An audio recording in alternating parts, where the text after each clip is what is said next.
Présentation de Marie, on a quelque chose de très beau qui pourrait nous servir de prière. C'est une magnifique stance, des stances, vous savez. Alors vous répondrez après moi. On commence comme ça. Mère immaculée de l'agneau sans tache et première des sauvés. Le sang rédempteur t'illumine. Devant ta beauté radieuse, tes enfants s'émerveillent. Et le réponse est: le Seigneur est avec toi, Marie pleine de grâce. Le Seigneur est avec toi, Marie pleine de grâce. Il est avec toi, car le Père t'a créé dans l'amour. Tu es un miroir très pur de sa gloire. Le Seigneur est avec toi, Marie pleine de grâce. Il est avec toi, car le Sauveur du monde est ton Fils. Sa puissance agit dans ta faiblesse. Le Seigneur est avec toi, Marie pleine de grâce. Prions.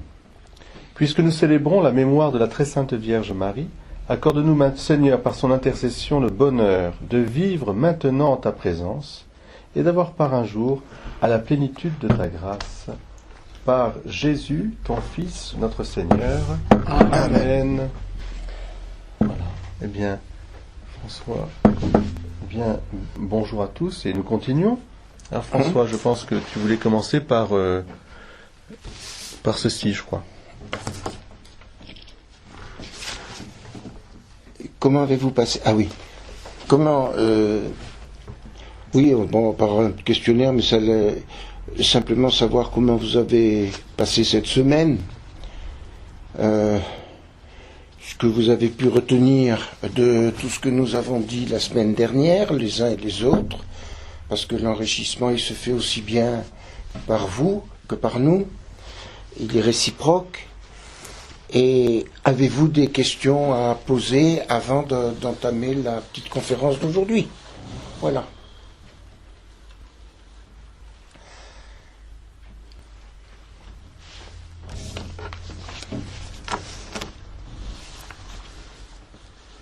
Bon, c'est toujours difficile de se jeter. Le visage de Jésus. Le visage de Jésus. Que nous avons l'occasion de contempler, ou plutôt de nous laisser contempler par Jésus.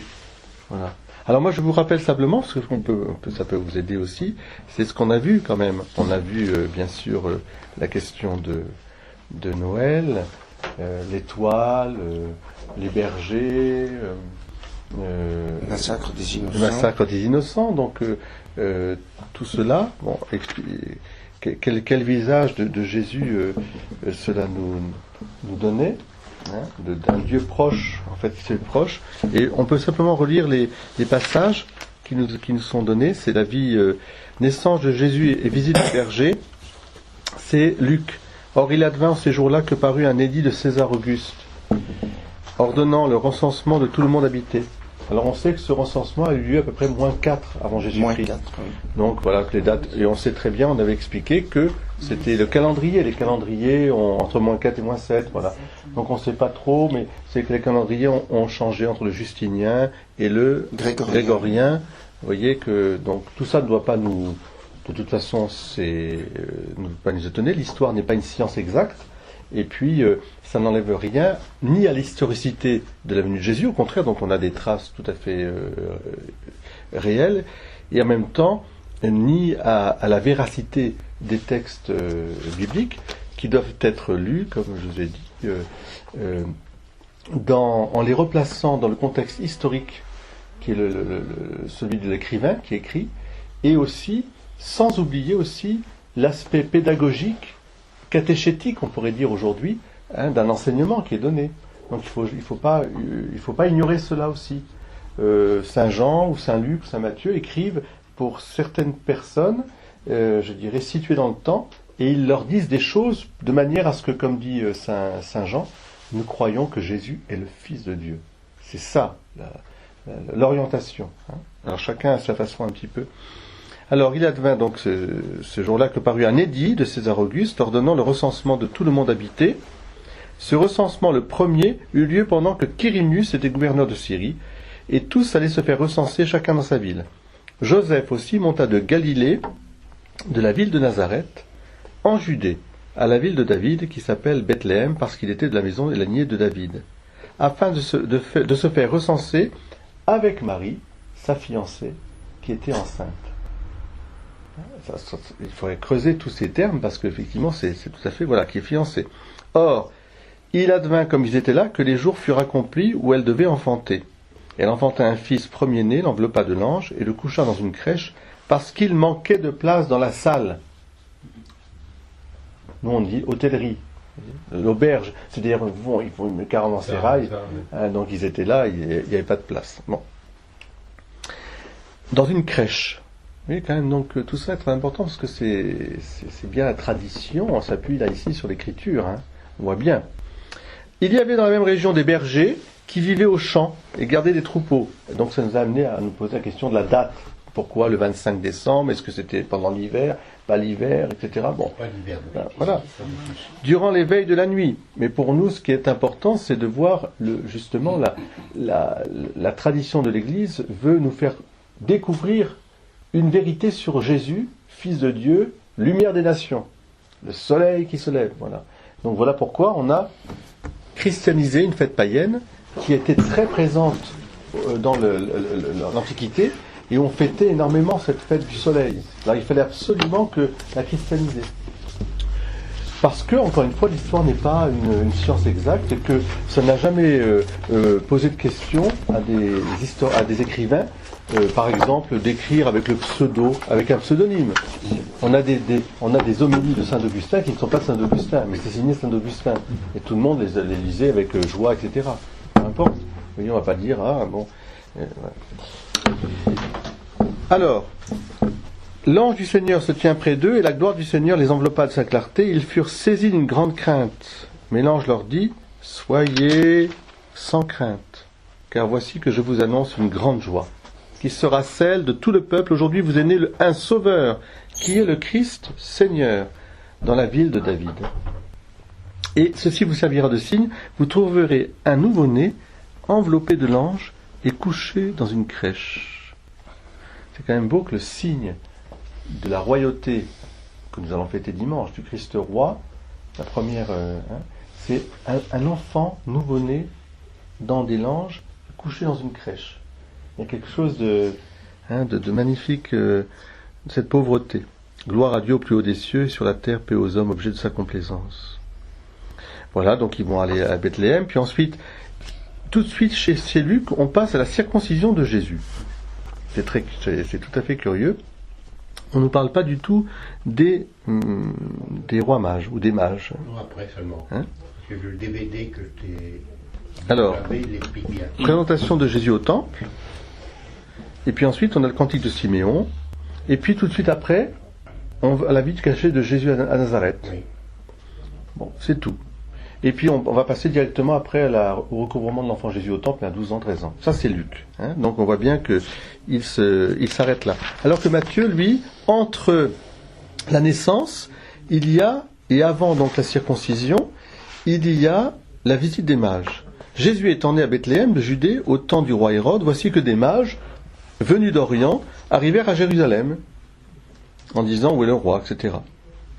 Et puis ensuite, après leur départ, ah oui c'est ça, donc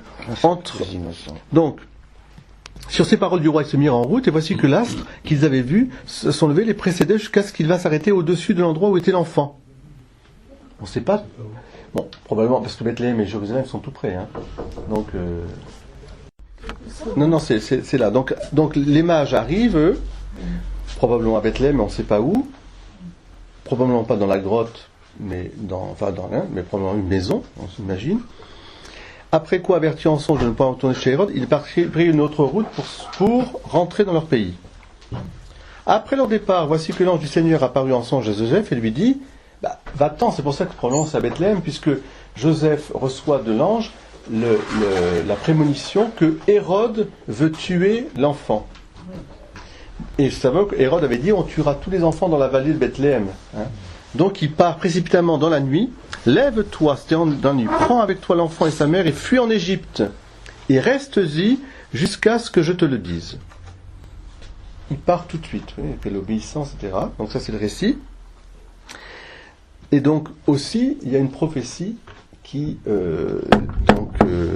nous dit que d'Égypte j'ai appelé mon fils.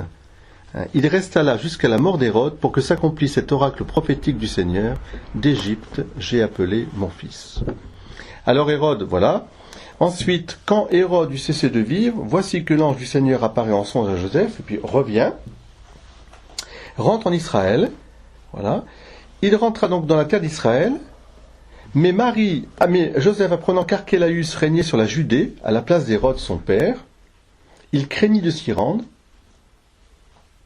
Averti en songe, il se retira dans la région de Galilée, et il va s'établir dans une ville appelée Nazareth, pour que s'accomplisse l'oracle des prophètes, de nouveau, il s'appellera le Nazaréen. Or, ça c'est un détail très important, parce qu'on voit bien que Joseph, averti en songe, ne va pas en Judée. Alors que dans Luc, lui, il passe complètement tout ça de côté, et il nous dit directement que Jésus, alors, voilà. Et quand ils eurent accompli tout ce qui était conforme à la loi du Seigneur, ils retournèrent en Galilée, à Nazareth, leur ville. Leur ville. Vous voyez, on a l'impression que pour lui, c'est évident, c'est leur ville. Est-ce que c'est contradictoire? Non, puisque de toute façon, c'était le Nazaréen et Jésus habitait là. Mais on voit bien que c'est plus complexe que ça. Et que vraiment Joseph et Marie ont vécu quelque chose de difficile. Alors, ce visage de Jésus que nous essayons de mieux voir, ici, on pourrait prendre appui sur la fête d'aujourd'hui, puisqu'il se trouve que c'est la présentation de Marie au temple. Vous savez que la présentation de Marie au temple, nous n'avons absolument aucun écrit, rien ne transparaît dans l'écriture.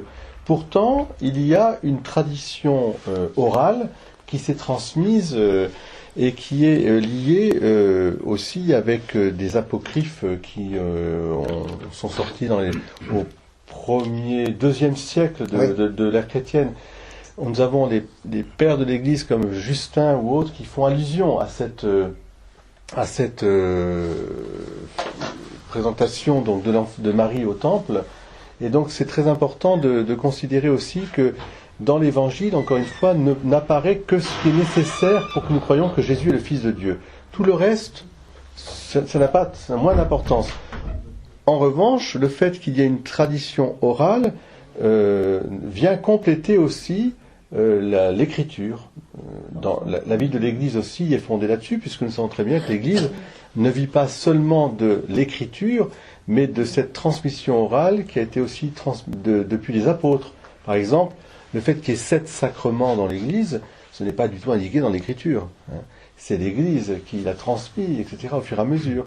Et puis on pourrait prendre plein de choses ainsi, où la tradition orale, je dirais, a complété, ou en tout cas a complété l'Écriture. Alors, dans ce récit de la fuite en Égypte, en revanche, on a quand même un fondement scripturaire, puisque comme je vous l'ai dit, saint Matthieu nous dit bien que Joseph, averti en songe par l'ange de l'incarnation qui est l'ange Gabriel, je pense que c'est l'ange Gabriel à chaque fois, lui dit: prends l'enfant et va, fuis, parce que Hérode veut tuer l'enfant. Et il part en Égypte. Alors si tu veux bien lire ce passage là justement sur la fuite en Égypte. Alors, l'enfance du Christ. Dans l'épisode de la fuite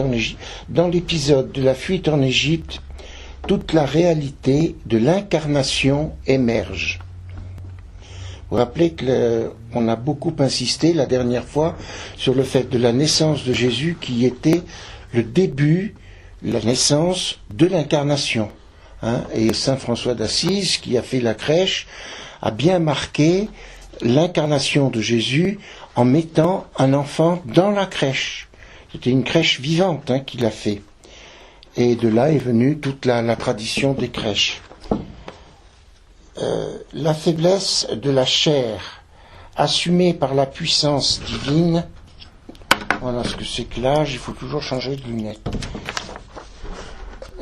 La faiblesse de la chair, assumée par la puissance divine, s'exprime dans le renoncement aux interventions miraculeuses, pour se confier à la garde de l'homme que Dieu juge suffisante.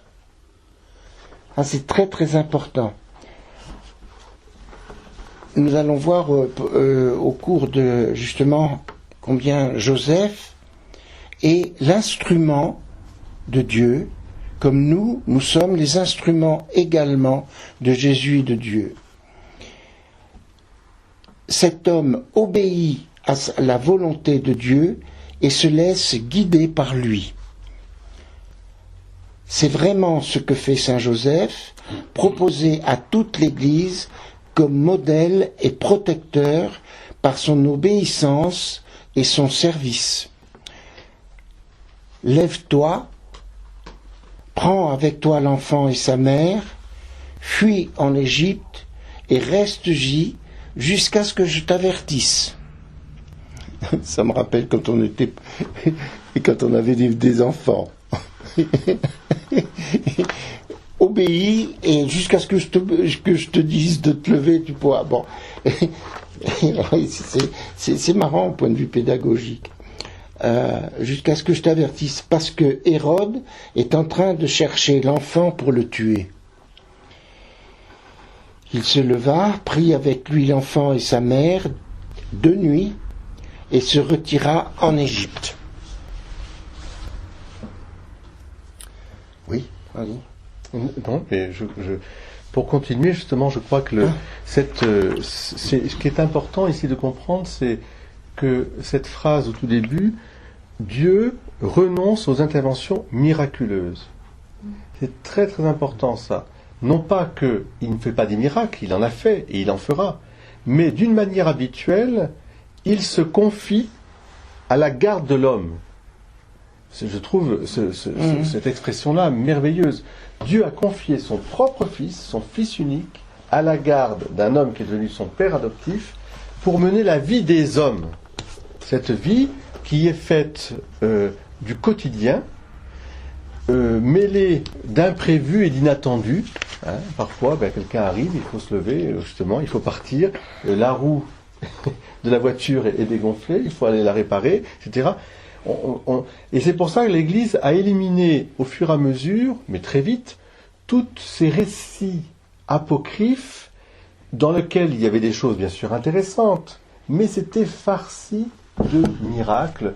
Par exemple, on montrait le petit Jésus façonnant un petit oiseau avec de la terre et soufflant dessus, et l'oiseau il partait dans l'air, etc. Évidemment, on voit bien que derrière, c'était pour dire que Jésus était vraiment le Fils de Dieu qui pouvait tout faire. Mais justement, Jésus a renoncé à sa divinité toute sa vie pour se mettre au service de l'humanité en plongeant au plus profond de l'humanité pour l'élever ensuite vers la divinité par le salut. Donc c'est pour ça qu'il a connu la souffrance, la fatigue, etc. Donc ce point me semble très, très important parce que c'est un point pour nous, le visage du Christ nous est confié aussi, à chacun d'entre nous. Ce visage du Christ, Christ à chaque fois nous se confie en nous. L'Eucharistie, c'est ça aussi. Dieu vient à nous et il se confie. À la garde de l'homme, que Dieu juge suffisante si cet homme obéit à sa volonté, se laisse guider par Dieu. Ce matin, l'évangile, Jésus, on lui apporte, et on va en parler, on lui dit, ta mère et tes frères sont là, etc. Celui qui fait la volonté de Dieu, voilà mon frère, voilà ma sœur, voilà ma mère. Vous voyez, faire la volonté de Dieu. Alors, Joseph, l'homme qui se lève, ça va nous donner aussi une caractéristique de la psychologie de Jésus, qui nous montre ce qu'est l'homme. L'homme profondément voulu par Dieu est un homme qui se lève, qui marche, qui est en pèlerinage. Et cette dimension de pèlerin qui est profondément ancrée dans la mentalité du peuple hébreu, puisque c'est un peuple de nomades, qui a commencé toute l'histoire avec Abraham, qui est sorti de son pays, qui continue. C'est une qualité, je dirais, de l'humanité qu'il ne faut pas perdre de vue. Et à chaque fois que l'humanité veut s'installer, construire sa Babylone ou sa Babel, eh bien ça finit très mal. Et c'est pour ça aussi qu'aujourd'hui, on peut faire aussi un petit parallèle. Pourquoi est-ce que l'Église prendra la défense toujours des minorités comme des tziganes, des roms ou autres? Non pas parce qu'il n'y a pas ça ne veut pas dire qu'elle se ferme les yeux sur les problèmes qu'il y a, mais parce que dans le refus aussi d'une société installée d'accueillir ces nomades, il y a quelque chose il y a un manque. Il y a quelque chose qui manque là. Il faut tenir compte qu'il y a des gens qui auront toujours cette façon de vivre qui nous rappelle que nous sommes sur un chemin. En mouvement. Jésus, l'homme qui se lève. L'évangile précise Joseph, où souligne Joseph se leva. Et l'expression est reprise en Matthieu 2, 20, 21. Se lever a une signification spirituelle. Se lever signifie prendre ses responsabilités. Joseph est un modèle d'époux et de père responsable. Se lever signifie aussi vivre de foi et d'espérance. Et oui, parce que partir à l'étranger comme ça, il fallait la foi et l'espérance. Joseph connaissait l'histoire du patriarche Joseph, qui fut exilé de force en Égypte, mais qui sauva ensuite les tribus de Jacob. Joseph méditait l'histoire de Moïse, menacé de mort, sauvé de justesse sur le Nil, et qui sauva le peuple hébreu. Joseph se tient auprès de Jésus, le Sauveur, avec une espérance nourrie de l'histoire sainte. Alors il va dans un pays mystérieux, mais un pays extrêmement important pour l'histoire, non seulement l'histoire sainte, mais on peut dire au cœur même de notre histoire, l'Égypte. Alors, peut-être que François, toi tu as été en Égypte plusieurs fois. Oui, mais je rejoins ce que vous disiez, madame. Vous voyez le rapprochement entre l'Ancien Testament et le Nouveau Testament. L'Ancien Testament, Moïse, qui est sauvé des eaux. Le Nouveau Testament, Jésus, qui est sauvé par Dieu, enfin par son père, et son père adoptif, Joseph. Il y a constamment dans la vie de Jésus des rappels de l'Ancien Testament. On l'a vu tout à l'heure pour les bergers, mais on le voit maintenant pour Jésus et le Nil et Moïse. Oui. Ce qu'il y a de frappant en Égypte, si vous voulez, vous êtes peut-être allé à Luxor et toute la vallée, c'est ce désert complet où il y a les pyramides, tout ça. Puis après, quand on va à Luxor et jusqu'au barrage d'Assouan, c'est le Nil. C'est absolument magnifique. Et puis le désert qui est mais vraiment à couper au couteau. C'est vraiment... Et ça, c'est très impressionnant. Et on se rend compte que l'Égypte, on en parle beaucoup actuellement, pas tellement à la télévision, mais parce que l'Égypte, c'est quand même un berceau. C'est le berceau d'une civilisation. Je pense que l'Égypte est un pays à la fois d'abondance et de richesse. C'était le grand pays de la richesse, puisqu'on sait bien qu'au moment de la famine, Joseph, patriarche, c'est là qu'il va nourrir toute la famille, toutes les tribus qui vont s'installer, les tribus de Jacob, les 12 tribus d'Israël vont venir s'installer, et c'est en même temps un lieu, évidemment, un creuset de civilisation où toutes les civilisations se croisent, et effectivement l'émergence petit à petit de la conscience d'un Dieu unique qui vient. Donc tout cela est très important dans l'histoire du peuple hébreu, et ça continue dans l'histoire du christianisme, parce que nous savons aussi que l'Égypte aujourd'hui est un berceau du christianisme. Bien sûr, les Coptes et les chrétiens, c'est une terre, je dirais, baignée par Dieu, et bénie par Dieu aussi, et protégée. Et dans cette fuite en Égypte, Joseph, et je pense aussi Jésus, il y a une pédagogie de Dieu. Certes, Jésus sera là pour les brebis d'Israël, il le dit plusieurs fois, je suis venu pour les fils d'Israël, mais on voit bien qu'il s'ouvre aussi à l'universalité de son message. Il ne se contente pas simplement de répondre aux appels. Au contraire, il met plusieurs fois aux appels de son peuple. Plusieurs fois, il met en avance la foi de gens qui ne sont pas juifs de naissance, qui sont de Samarie, ou qui sont de la Décapole, ou qui sont des Arabes, ou des Crétois, ou vous voyez, on le verra au moment de la Pentecôte aussi. Eh bien, ça me semble important d'assumer précisément à la fois l'exil, le caractère de pèlerin, et puis ce caractère aussi universel. Jésus, on voit bien, a été éduqué par cet exil aussi. Ses parents ont vécu dans un autre pays. Absolument.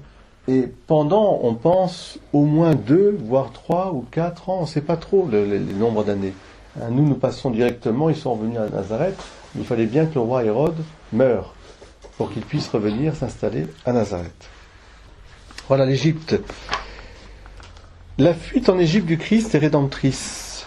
Dans le passé, ici et là, on commémorait liturgiquement la fuite en Égypte. C'était le 17 février. Non sans raison. Nous avons parfois trop distingué l'incarnation et la rédemption. Comme s'il y avait Noël, et puis tiens, on passe à Pâques. Mais c'est déjà la rédemption dans l'incarnation. Et trop concentré tout le salut dans la mort et la résurrection du Christ. Et nous avons parfois oublié que toute la vie du Christ est rédemptrice. Toute. Il a vécu vraiment la vie des hommes. Il a compris cette vie. Et c'est pour ça que le drame de Lampedusa, le pape François a eu tout à fait raison de dire, mais c'est toute l'humanité qui est interpellée par ce drame. Parce que, et le Christ lui-même a connu cette immigration. Oui. Ainsi, la fuite en Égypte est rédemptrice. Dans cette aventure, Saint Joseph a une mission et Dieu se confie à lui. Jean-Paul II explique le sens et la mission de Joseph. De même qu'Israël avait pris le chemin de l'Exode pour commencer l'ancienne alliance, de même Joseph, dépositaire et coopérateur du mystère providentiel de Dieu, veille aussi en exil sur celui qui réalise la nouvelle alliance. Dans l'épisode de la fuite en Égypte, donc, toute la réalité de l'incarnation émerge. Donc, il me semble qu'il y a un visage du Christ, là, ici, qui nous apparaît à la fois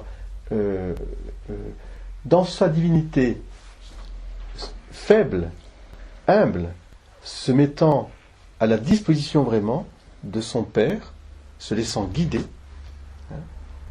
parce que Jésus étant fils de Dieu aurait pu faire autrement, et dans son humanité, découvrant, ou plutôt assumant, toute la culture méditerranéenne, ce bassin, ce creuset de la Méditerranée, car là aussi c'est pareil, l'Égypte, Alexandrie, les ports, tout ça a été ouvert au brassage des cultures et des races et des peuples. Et il y avait donc aussi entre la Grèce, et tout ça prépare aussi la romanité qui viendra aussi petit à petit. Et au moment où Jésus naît, on peut dire que les temps étaient accomplis. Vous savez ce que disent bien l'Écriture. Les temps étaient accomplis, Dieu envoya son Fils. Qu'est-ce que ça veut dire, les temps étaient accomplis? Il fallait, à un moment, après cette longue pédagogie, ce temps que Dieu a pris, que le désir d'un sauveur, lié aussi à une perception d'un Dieu unique, parce qu'on en a trop de dieux. Comprenez, le panthéon de la Rome, c'est ça qui a posé un problème, mais les gens vont comprendre très vite aussi. Qu'est-ce que c'est que toute cette divinité qu'on y ajoute, et on y ajoute, et on y ajoute, un Dieu unique. Ça va, c'est le moment choisi. Voilà pour... Alors, est-ce que vous avez des questions sur la fuite en Égypte? Est-ce qu'il y a évidemment une célèbre œuvre musicale de Berlioz, aux Enfants du Christ, et puis il y a cette fuite en Égypte. C'est un épisode évidemment dramatique. Il ne faut pas en enlever tout le caractère dramatique. Prends ton enfant, l'enfant et sa mère partent pendant la nuit, fuient devant les soldats qui venaient tuer, puis il va t'installer comme ça. Imaginez ce que ça veut dire. Quand ceux qui ont connu la guerre, quand il faut partir précipitamment, quitter sa maison, ceux qui ont connu l'exil, je pense aux pieds noirs, voilà, on peut comprendre pourquoi il y a cette blessure profonde. Et ils reviennent à Nazareth, et là on nous a montré un passage, effectivement, je crois que c'est important, quand on va en Israël, quand on va en Galilée, qu'on va à Nazareth, on aperçoit de ces pays, ce village palestinien, la Palestine au fond, et ce village sur les hauteurs qui surplombe le lac de Génézareth, mais qui était un hameau, une bourgade. Bon, maintenant c'est devenu un grand centre spirituel, mais quand même c'est ça. C'était la vie laborieuse, les chèvres, les moutons, etc. Et on voit comment Jésus a été éduqué dans sa prime enfance, concrètement, ce seront les sujets de ces paraboles, tout ce qu'il a pu voir, etc. C'est merveilleux de voir comment la nature est nécessaire à la formation spirituelle, intellectuelle, spirituelle, morale de l'humanité. Et que plus l'humanité se rapproche de la nature, non pas pour la diviniser, mais pour l'ordonner, etc., plus la présence de Dieu est visible. Et Jésus fait bien prendre conscience aux gens que la providence de Dieu est présente, voyez, à travers ces événements de la nature. Je confirme ce que dit le père. Vous savez qu'il y a des tests qui ont été faits auprès des enfants, qu'on leur a demandé de dessiner un poisson. Oui. Ils ont dessiné une barre. Hein. Aujourd'hui. Le Findus, là. Voilà. Oui, parce qu'ils vont au rayon poisson, ils voient Findus. Donc pour eux, c'est poisson. Hein? Oui, c'est Voilà. ça, tu as raison. Hein. Donc, Alors, ensuite, évidemment, ce qui est très important de considérer, c'est que l'Évangile ne nous parle que, grosso modo, là on pourra discuter après, des 2 ou 3 ans de vie publique de Jésus. 30, 33 ans, bon, c'est un symbole là aussi, mais bon, à nous de voir toute la richesse qu'il y a. Et que s'est-il passé entre cette enfance jusqu'à la vie publique de Jésus? Nous ne savons rien, sauf quand même un épisode important que nous allons voir aussi, c'est l'épisode du recouvrement de l'enfant Jésus au temple. Nous ne savons rien. Et c'est là que l'étude archéologique, l'étude historique est nécessaire, parce que vous savez bien que Charles de Foucault, enfin toute la vie à Nazareth, ça a beaucoup inspiré des mystiques, des grands mystiques, et que la conclusion, c'est que si Jésus a vécu 30 ans caché et seulement 3 ans de vie publique, combien nous devons estimer cette vie ordinaire de vie de famille comme le lieu où la sainteté se fait. Car, nous dit l'Écriture, Jésus grandissait en sagesse et en taille. Hein. En sagesse et en taille. Donc on voit bien qu'il y a une éducation, et ducere, hein, de l'enfant Jésus pour l'amener à sa stature d'homme, pleinement homme, qui est, encore une fois, le chemin où Dieu passe. Hein. Dieu se confie à l'homme. N'oubliez jamais ça. À chaque fois, il se confie. Il se confie à l'homme, il se confie à travers le pain, le vin, les sacrements. Il se confie à chaque fois. Donc, il y a ça grandit au fur et à mesure. Ça grandit. Et si Jésus s'est mis en route à l'âge de 30 ans, c'est pour des raisons probablement peut-être historiques, familiales. Peut-être qu'on pense que Joseph était décédé, mais aussi parce qu'il est arrivé à sa pleine stature d'homme, et que voilà, il y avait plein de choses. Alors, en revanche, nous savons qu'il y a des mystiques qui ont beaucoup écrit et parlé sur l'enfance de Jésus, ce que Jésus doit à sa mère, ce que Jésus doit à son père adoptif. Là, nous avons vu Jésus travailler avec son père. Et nous savons que les premiers, je dirais, constatations, quand Jésus se met à parler, mais c'est Jésus le Nazaréen, le fils de Joseph le charpentier. Hein. Et lui-même, probablement, bien sûr, c'est même certain, c'était normal, était lui-même au travail, était un artisan. Il a aimé travailler. Ceci dit, il y a des mystiques qui ont eu des visions de la vie à Nazareth. Alors simplement, je vous lis au départ ce que Paul VI a dit en 69 quand il est allé à Nazareth. Il disait ceci: Nazareth est l'école où l'on commence à comprendre la vie de Jésus. Donc vous voyez, se laisser vraiment immerger dans ce milieu-là, hein, si on veut comprendre la vie de Jésus. L'école de l'Évangile à Nazareth.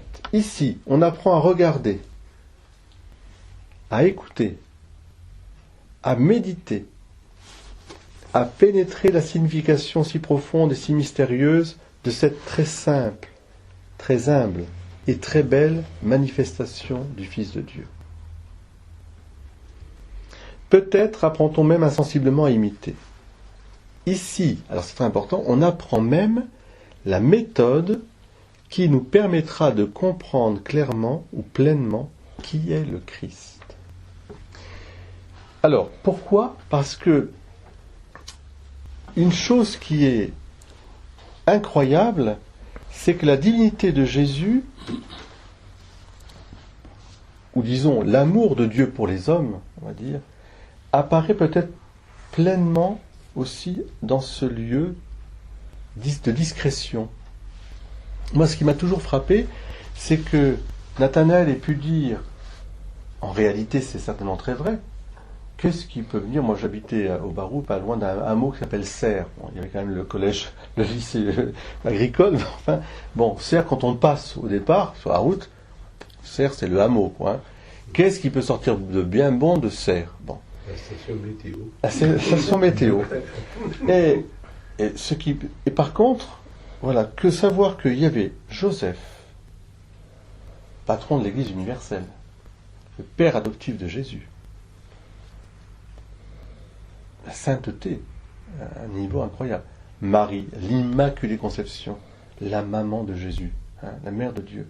Et Jésus, pendant 30 ans, personne ne s'est douté de quoi que ce soit, autre que une vie humble, simple, discrète, vivant avec les hommes, au service des hommes, ensemble, vous voyez, ensemble. Hein.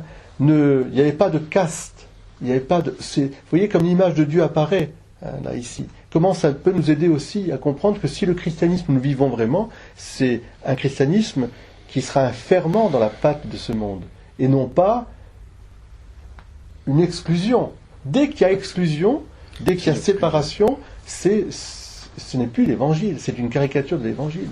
C'est le problème des sectes, c'est le problème de toutes les tentations, je dirais, puritaines, qui peuvent exister. Les purs face aux impurs. Mais c'est pas ce qu'a vécu Jésus et Marie-Joseph. Vous comprenez bien qu'ils devaient entendre des disputes qui devaient avoir lieu dans le petit village. Hein.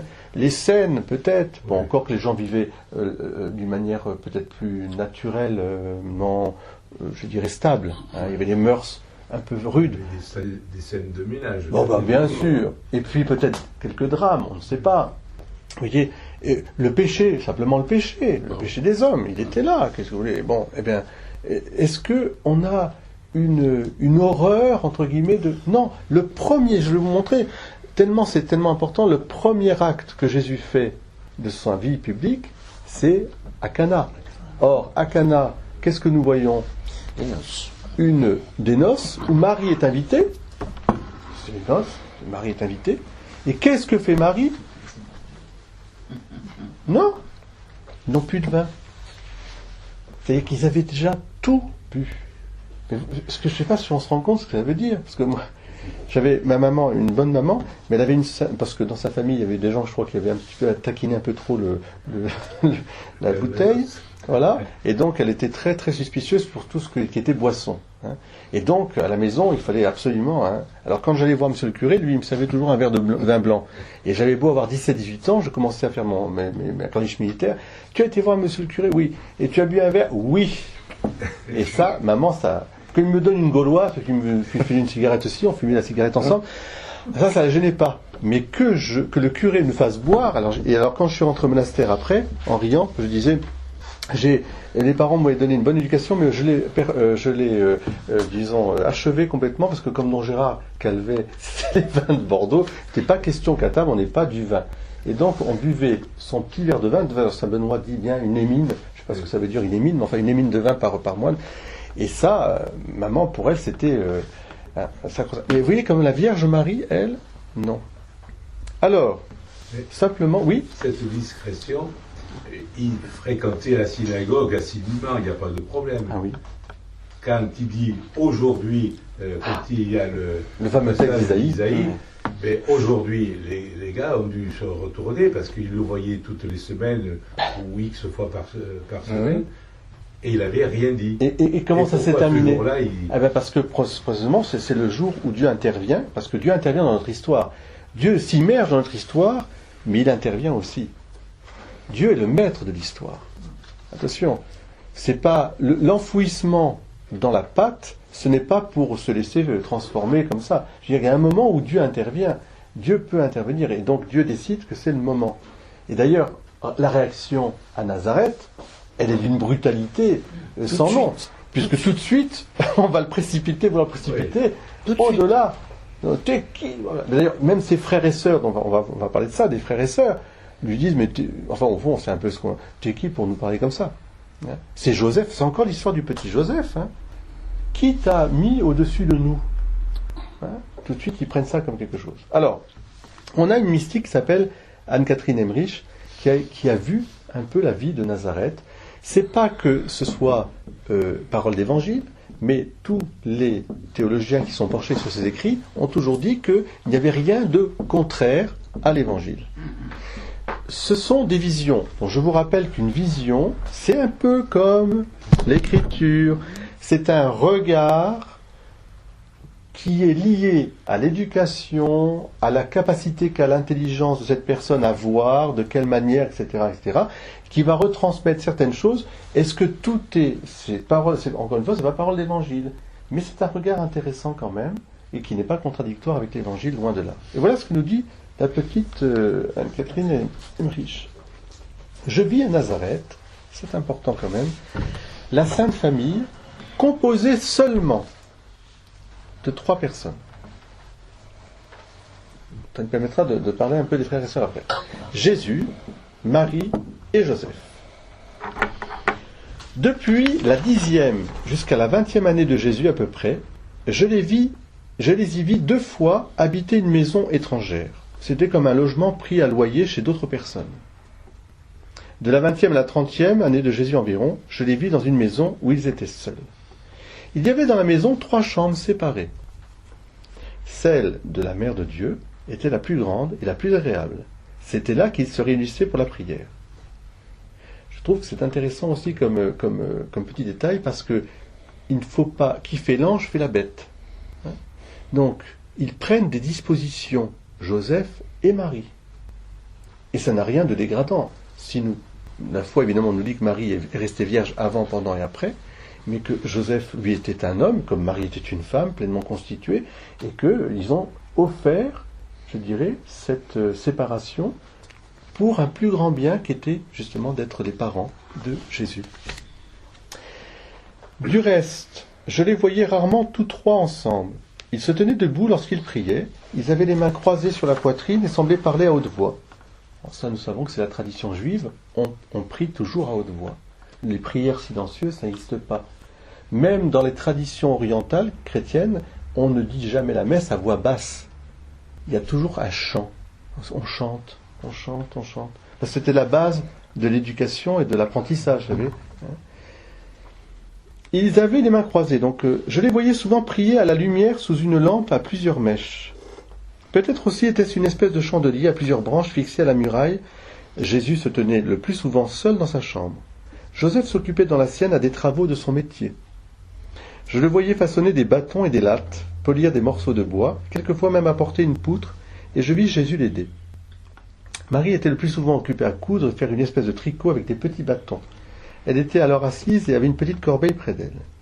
Je vis Jésus rechercher de plus en plus la solitude et la méditation à mesure que le temps où il devait enseigner s'approchait.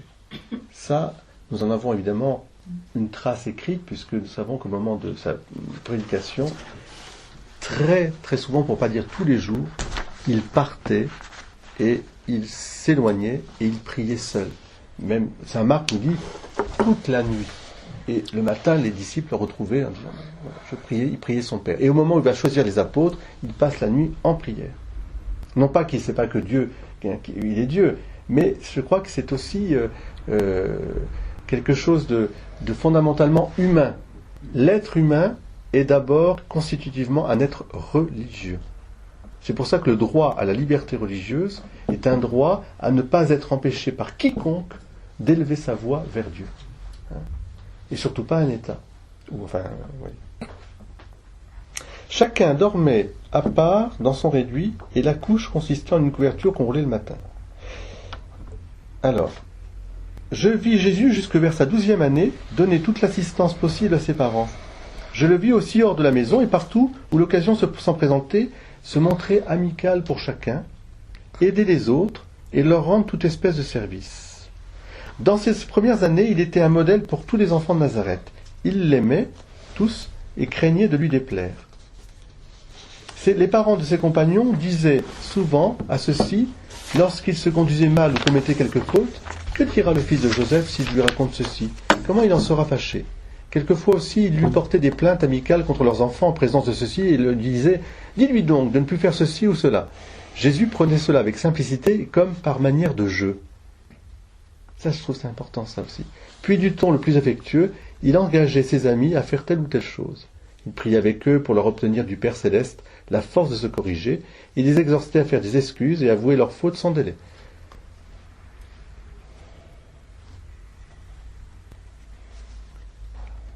Alors, ça aussi important, voilà ce que voit Catherine Emmerich, et je pense que c'est pas faux. À une lieu à peu près au nord de l'est de Nazareth, du côté de Séphoris, la fameuse ville des plaisirs, là, se trouve un endroit nommé Gophna. C'était là qu'au temps de la jeunesse de Jésus habitaient les parents de Jean et de Jacques, le majeur. Ceux-ci, dans leurs premières années, étaient souvent avec Jésus jusqu'au moment où leurs parents allèrent à Bethsaïde et eux-mêmes devinrent pécheurs. Alors, on pourrait continuer, de toute façon, c'est intéressant, il dit, le Sauveur était d'une taille mince et élancée, son visage de forme allongée était tout lumineux. Il paraissait en bonne santé, quoique pâle. Bon, après, je vous laisse, là, on est dans les explications un peu de ce qu'elle voit. Et puis, elle dit une chose aussi importante, dès l'âge de 7-8 ans, Marie et Joseph emmènent l'enfant à Jérusalem, tous les ans. Ils font leur pèlerinage. Donc, comme des juifs pieux. Et probablement, dans la famille, à Jérusalem, il y avait, nous savons que Élisabeth et Zacharie étaient de la famille sacerdotale. Donc, ils avaient, eux, des cousins, on pourrait dire, qui étaient de la branche sacerdotale et qui avaient donc des maisons, etc. Alors, ce récit d'Anne-Catherine Emmerich, il est intéressant. Qu'est-ce qui vous frappe un peu dans ce qu'elle raconte? Je peux dire quelque chose. Il y a quelque chose. D'abord, c'est la première fois depuis 20 ans que j'entends un prêtre parler de Anne-Catherine Emmerich, donc ça me touche beaucoup. Alors, parce que bon, d'accord, je connais. Et ce que je voulais dire, c'est que maintenant, Anne-Catherine Emmerich, vous le savez, a établi des plans de Jérusalem très précis, avec le parcours précis. Bon, voilà pour ceux qui connaissent. Et elle avait, à l'époque, décrit la maison de Marie. Oui. Et depuis, les archéologues ont découvert au même endroit, etc., avec la même description. Donc, le présent rejoint le passé, les visions, et comme disait le père il y a 2 minutes, rien de ce qui est écrit dans les 3 livres d'Anne-Catherine Emmerich, dans ses visions, n'est contraire à la Bible, etc.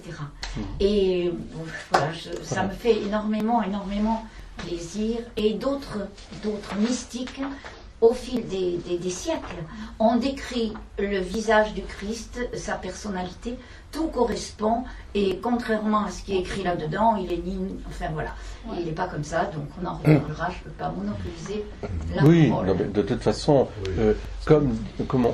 la réponse est toute simple. Ni l'Évangile ne dit quoi que ce soit, ni les études archéologiques nous diront tout. Parce qu'on sait très bien que, par exemple, quand vous allez en Turquie, quand vous allez en Sicile, ou quand vous allez n'importe où dans le bassin méditerranéen, il y a tellement de croisements, et puis dans la lignée de David, on voit aussi qu'il y a beaucoup de croisements, qu'il n'est pas rare de voir des blonds aux yeux bleus. En Liban, par exemple, nous savons, bien sûr, il y a eu des croisements avec les Normands, avec les Grecs. Quand vous allez en Turquie, vous retrouvez du côté de la mer Méditerranéenne, les Turcs, ils sont grecs. Hein. Même en Algérie, ça fait bizarre. Et en Algérie, bien sûr, et on pourrait trouver... Donc, de toute façon, j'allais dire, à la limite, pour nous, ce sont des détails qui ne doivent pas, je dirais, qui ne doivent pas nous éloigner de l'incarnation, bien sûr, de Jésus, ni de l'intervention que Dieu peut faire, puisque nous savons qu'une fois que Jésus est ressuscité, il peut prendre des apparences très diverses pour coller au plus proche de l'incarnation du pays dans lequel il est. Vous voyez, on voit bien la Vierge Marie à Guadeloupe, elle est plutôt mexicaine, enfin disons aztèque, et on la voit à Lourdes, à Fatima. Bon, donc on voit ce caractère, je dirais, extérieur. Finalement, pour moi, c'est un détail. Il ne faut pas y prêter trop d'attention. Je suis d'accord que la représentation de Sainte Faustine ou autre, le côté sulpicien, on peut aimer, pas aimer, mais peu importe tout ça. Ce qui est le plus important, c'est le cœur. Il a été décrit. On en a parlé la semaine dernière. Oui, mais vous voyez, bon, je crois qu'il ne faut pas. C'est pas une parole d'évangile. Voilà, c'est pas une parole d'évangile. Qui est cette Catherine Heinrich? Alors, c'était une mystique allemande qui était favorisée de vision, qui était aussi stigmatisée. À l'époque. Au 18e, 19e siècle. 19e siècle. Et qui a été canonisée. Elle est béatifiée. Alors voilà, Anne-Catherine Heinrich est béatifiée, oui. Béatifiée. Bon. Les trois chambres, je suis d'accord, avec la foi, mais pour celui qui n'a pas la foi, c'est ça. Marie et Joseph, ils n'ont pas dû se regarder dans le blanc des yeux pendant alors, longtemps. On va y venir. Oui, on va y venir à ce point de vue. Il me semble, moi, que simplement pour répondre, et puis après on va revenir plus précisément, c'est qu'il ne faut jamais oublier à la fois la réalité humaine et la réalité divine. C'est-à-dire la nature humaine laissée à elle-même, et la nature humaine surélevée par la grâce qui lui donne, je dirais, de vivre des choses qui sont pas forcément imitables par tout le monde, mais admirables, mais qui sont possibles.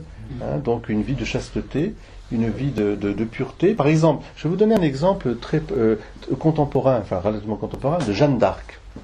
Jeanne d'Arc, Jean-Paul II a dit qu'elle était autant martyre de la chasteté que finalement une martyre. On n'a pas pu la déclarer martyre, parce qu'à cause des questions politiques, donc elle est vierge simplement. Mais elle a toujours été vierge.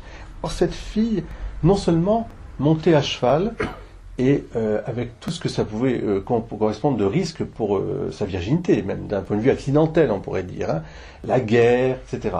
Mais dans les récits puisqu'on a la chance d'avoir tous les récits de son procès et de sa réhabilitation. Puisqu'on a toutes les minutes du procès. C'est extraordinaire, c'est un document, mais incroyable. C'est le premier, on pourrait dire, grand procès de l'humanité, où on a tous les... Puisque les dominicains écrivaient, etc., les réponses, on a tout. Et la réhabilitation aussi, où Isabelle Romé, la maman de Jeanne d'Arc, est venue témoigner. Et là, dans cette troupe de soldats, où, n'oubliez pas, il y avait Gilles de Rais, dont Jeanne d'Arc a pris la défense aussi à un moment. Enfin bon, donc on verra, c'est assez intéressant comment elle regardait ce pauvre pêcheur qui était quand même un monstre, qui était pédophile, qui tuait les enfants et tout ça. On a des témoignages où on voit que les soldats, la soldatesque qui était avec elle, et les soldats et les connétables, enfin les grands maréchaux, disent la voyant se dévêtir le soir après le combat, elle était en côte de maille, elle était obligée de se dévêtir. Personne n'avait de pensée impure en la regardant. Il y avait une espèce de protection, d'aura, de lumière, au fond, qui la rendait chaste et qui la protégeait. Et nous le savons aussi au niveau de ses geôliers. Alors là, elle était livrée ce qu'il y a de plus bas instinct, où les soldats n'attendaient qu'une chose, c'est de pouvoir se jeter sur elle pour... voilà. Eh bien, c'est d'ailleurs pour ça qu'elle a repris ses vêtements d'homme. Parce qu'elle avait tellement peur, voilà, tout ça. Et on a les constatations des sages-femmes de l'époque qui l'ont examinée, puisque c'était une des... des accusations qu'on lui portait. C'est une fausse, c'est une sorcière, donc forcément elle a dû... elle n'est pas vierge du tout. Mais c'est vraiment...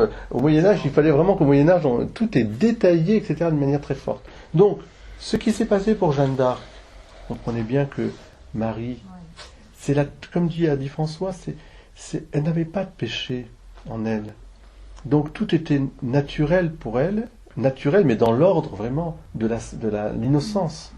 Comme un enfant, vous voyez, je dirais au sens de la pureté d'un enfant, qui est tout simple, vous voyez, qui ne se fait pas séparer. Et Joseph, dont on peut penser et c'est une des explications des frères et sœurs, qu'il était peut-être veuf quand il a épousé Marie. C'est une des explications possibles qui expliquerait qu'il y a des frères et sœurs. Les frères et sœurs de Jésus sont des demi-frères ou des demi-sœurs, si vous voulez. Ça peut être une explication aussi. Pourquoi aussi Joseph meurt avant? Il meurt relativement jeune, puisque, oui, voilà, ce serait une explication, il était peut-être plus vieux. On n'a pas de toute façon, on ne peut rien dire. Par contre, ce qu'on peut être sûr, c'est que Joseph, très chaste, oui. Marie, toujours vierge, oui.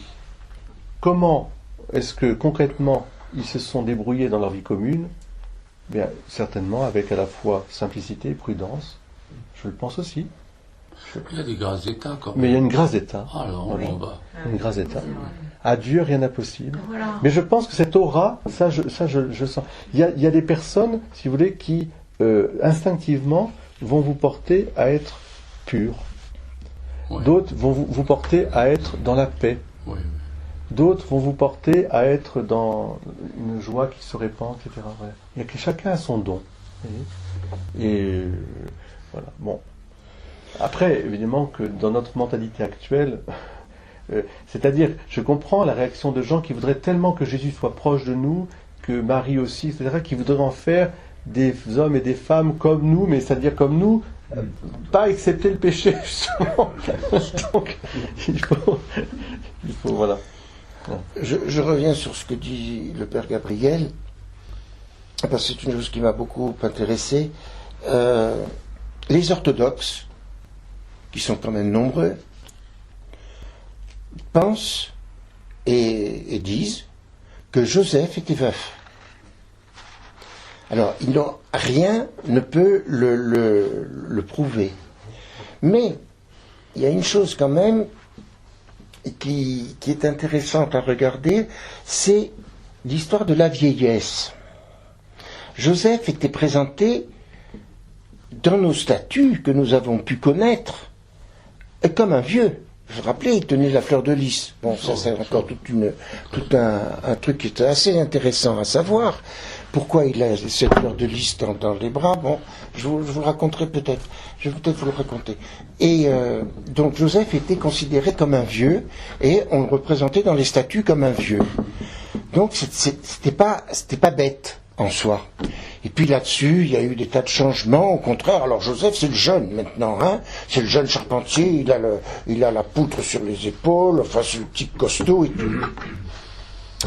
Ce qui est intéressant, c'est que les textes qui sont dans les évangiles ne parlent pas de Joseph comme père de Jésus. Par contre, c'est Marie qui est toujours la mère de Jésus.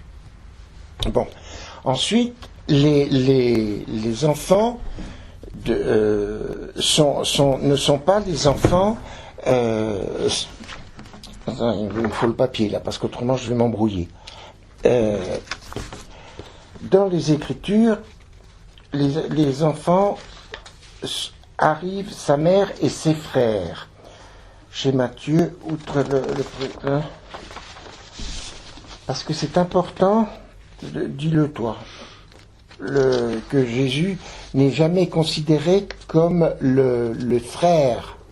C'est eux qui sont considérés. Donc des demi-frères. La parenté charnelle de Jésus est plus précisément frère cadet, né de l'union ultérieure de Marie et Joseph. Les tenants de cette compréhension du mot soulignent volontiers, mais d'autres plaident pour entendre frère au sens large, cousin, parent. Oui, ça c'est ce qu'on le truc. Mais moi je serais assez tenté de croire à cette histoire du veuf. D'autant plus qu'il y a la maison qui était pas loin. Oui, c'est ici l'enseignement voilà. traditionnel de l'Église catholique, là, ici. Oui, vas-y. Ah ben voilà, c'est ça. Là, les enfants. Probablement influencés par certains récits apocryphes, notamment le proto-évangile de Jacques du IIe siècle, ils ont vu dans ces frères de Jésus les enfants d'un premier lit du vieux Joseph. Donc si c'était le vieux Joseph, il couchait pas avec sa femme, parce que mon père et ma mère, ils couchaient séparément. Oui, mais fait. Quand ils étaient vus, Oui, quand mon Elle a père est... vécu avec Saint-Jean là-bas à Éphèse et tout. Elle devait être drôlement jeune. Oui, oui, oui. avec Elle un était jeune vieux- puisqu'elle s'est mariée vers les 15-16 ans. Oui, Hein? et avec un vieux. Mais le vieux, ouais, bon, Enfin, il servait de parent, alors. si vous voulez, là, c'est intéressant Sur le tabernacle, quand même, Marie. Hein. Moi, ça me gêne qu'on soit toujours en train de remettre ça en question. Parce que je pense que Dieu, s'il a choisi la pureté de Marie, c'est pas pour rien non plus. C'est Oui. qu'elle allait porter Jésus, que Jésus, c'est quand même le Fils de Dieu. Donc forcément, il a choisi Marie et Joseph en fonction. exactement. Forcément. Moi, ça me gêne qu'on essaie toujours de les rabaisser à notre niveau. Ah oui, moi, ça me gêne parce que C'est bien. nous, on n'est pas parfaits, on est pécheurs, mais lui, il a forcément... Oui, mais et puis Joseph, il a eu cette histoire d'ange Oui, qui l'a rendu complètement voilà, saint. voilà. Oui. Hein. Il Et, frappe de Dieu, puis voilà tout. Oui, c'est une grâce, moi, je pense. donc, Ouais. l'histoire de tout ça, vous voyez, c'est pour ça que c'est bon qu'on en parle, parce que nous sommes, inondés par la télévision et par les journaux qui se disent sérieux, hein. Je pense au bouquin de Duquesne. Enfin, c'est monstrueux. Ce livre est monstrueux. C'est un type qui ne connaît rien en la théologie. Je m'en connais un peu plus que lui. Enfin, c'est quand même un monde. Lui, il est journaliste. Il pourrait au moins vérifier ce qu'il écrit. Alors qu'il ne le vérifie pas. Hein, il écrit ce livre sur Jésus, mais ce n'est qu'un tissu de bêtises et d'âneries. Alors, nous sommes inondés par cette presse, par ces médias qui veulent nous enlever cette belle image de Marie, tabernacle de Jésus. C'est très beau comme image. Hein.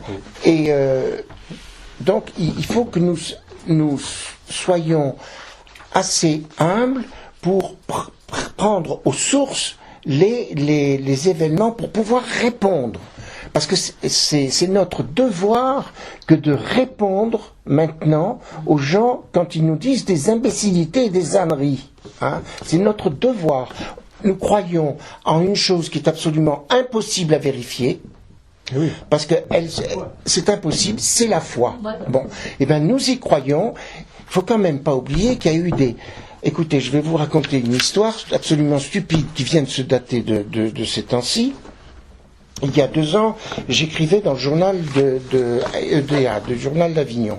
Et j'avais été bouleversé parce que j'avais lu et vu sur les massacres des chrétiens, des catholiques, je précise, qui ont eu lieu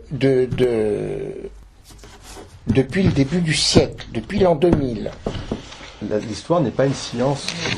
Sans nous appesantir ici sur la naïveté d'un tel projet, constatons que ces diverses publications, cédant pour la plupart à une même approche rationaliste, accordent une belle place aux mentions que le Nouveau Testament fait des frères de Jésus, comme, et c'est là que c'est important, vous voyez Pierre, comme pour mieux contester l'affirmation traditionnelle de la virginité de Marie. L'Immaculée Conception, vous comprenez, et la virginité perpétuelle de Marie. Voilà. Essayons donc, dans ces quelques pages, de mettre un peu de clarté dans ces débats, en situant le mieux possible à porter les enjeux théologiques des données scripturaires invoquées ici. De prime abord, on pourrait penser que les deux questions ne sont pas nécessairement liées. L'existence éventuelle de frères de Jésus ne remettrait pas en cause l'affirmation de la conception virginale de Jésus. Marie ayant pu avoir d'autres enfants après la naissance de Jésus. Mais ce serait oublier l'affirmation catholique de la virginité réelle et perpétuelle de Marie, avant, pendant et après. Nous serons donc amenés, même brièvement, à examiner les deux questions. D'abord, les frères de Jésus. Passons en revue les diverses données de la question et voyons succinctement le témoignage de l'Écriture, l'enseignement traditionnel de l'Église catholique, le débat œcuménique et les incidences spirituelles de ces diverses notations. Le témoignage de l'Écriture, il est bel et bien question de frères de Jésus dans le Nouveau Testament. Marc en parle 2 fois. Il donne même leurs noms, Jacques et Joseph, Simon et Jude, et mentionne ses sœurs. En Marc 3,21, une allusion leur est faite et ils apparaissent clairement. En Marc 3,31, arrivent sa mère et ses frères. Chez Matthieu, on les trouve en Matthieu 12, 46, 47, etc.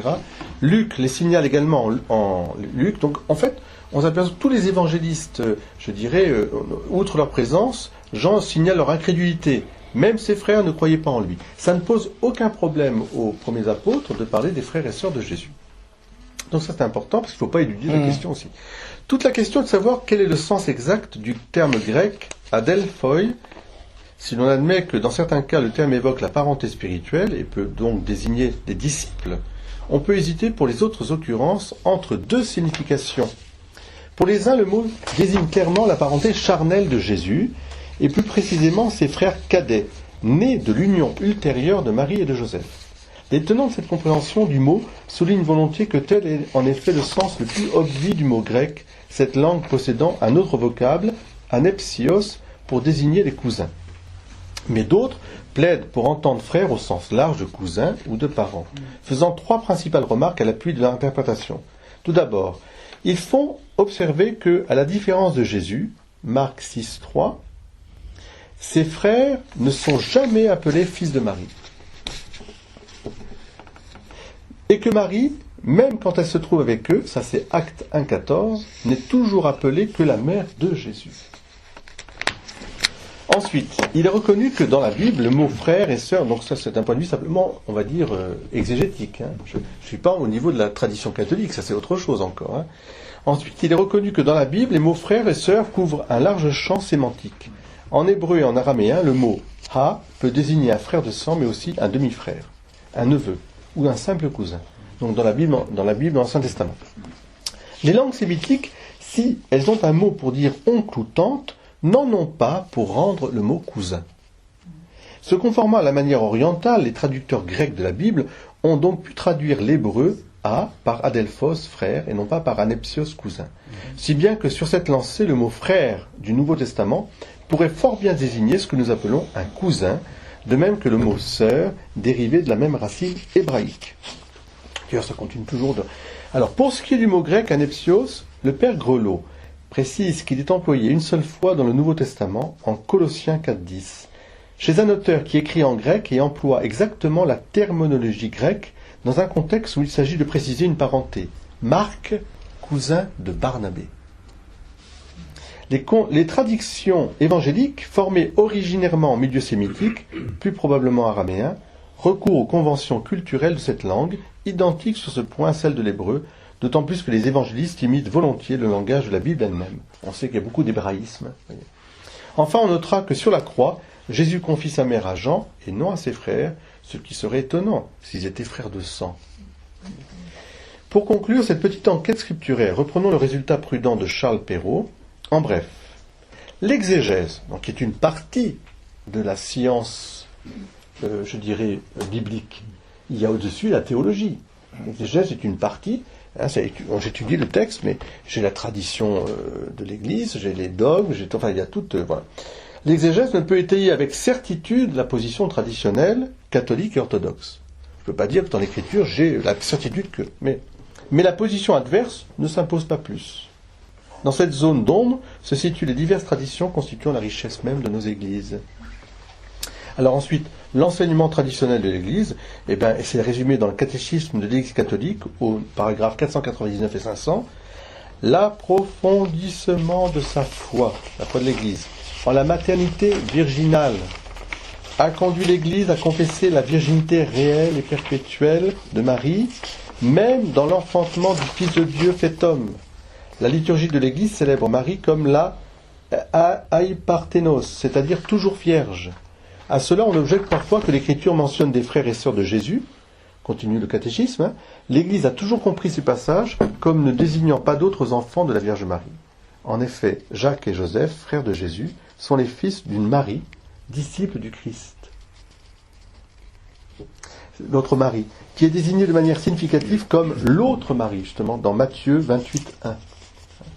Il s'agit de proches parents de Jésus, selon une expression connue de l'Ancien Testament. La virginité perpétuelle de Marie qu'affirme l'Église catholique est confessée également par l'Église orthodoxe. Notons aussi que si elle donne lieu depuis quelques siècles à diverses contestations, principalement dans les églises issues de la Réforme, elle était affirmée sans problème par les premiers réformateurs que sont Luther, Zwingli et Calvin.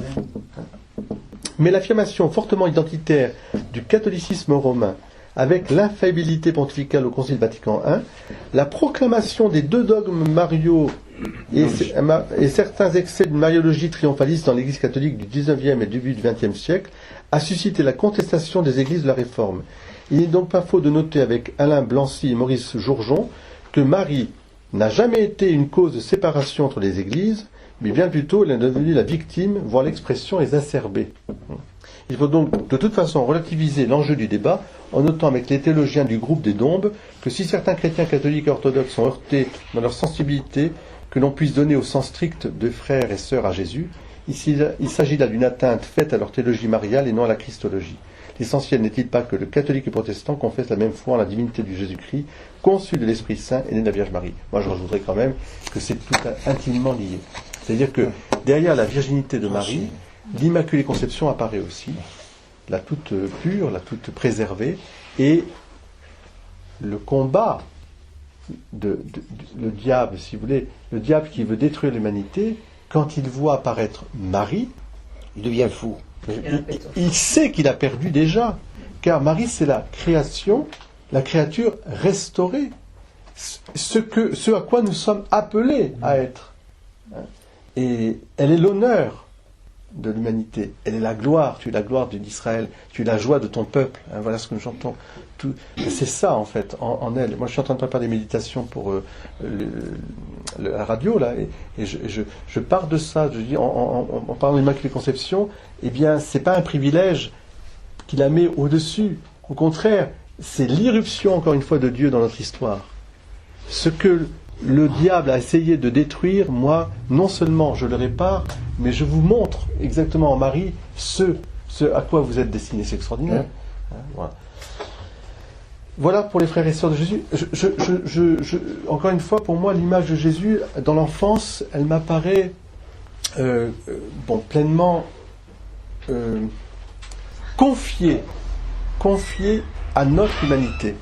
Dieu s'est confié à notre humanité. Et combien notre vie de tous les jours a une valeur immense aux yeux de Dieu. Comment il aime notre vie, puisque Jésus a vécu cette vie. Alors, j'ai mis simplement une petite chose, mais je trouve ça amusant, c'est que Anne-Catherine Emmerich, elle raconte des petits faits de Jésus quand il était petit. Par exemple, comme Jésus dans les écoles avait usage... alors, c'est ça... Alors, d'abord qu'il remettait un peu, quand il était petit aussi, les gens en place quand ils se disputaient sur des questions des querelles théologiques, justement, en disant que tout ça, il fallait... C'était il leur dit que ces sortes de discussions n'étaient pas précisément à leur place dans le temple, mais pourtant, il leur répondait même si, parce que telle était la volonté de son père. Bon, il paraît... voilà, donc là, des objets... alors, on nous dit que Jésus, quand il était petit, il était jeune, moi j'ai connu ça aussi, il attirait les autres jeunes et il avait une bande d'amis, entre guillemets, de copains, avec qui il parlait, avec qui il enseignait, enfin il était un peu comme un chef déjà, il subjuguait, ça je pense que ça c'est vrai, c'était un enfant qui ne laissait personne indifférent. Et quand on le côtoyait, on était...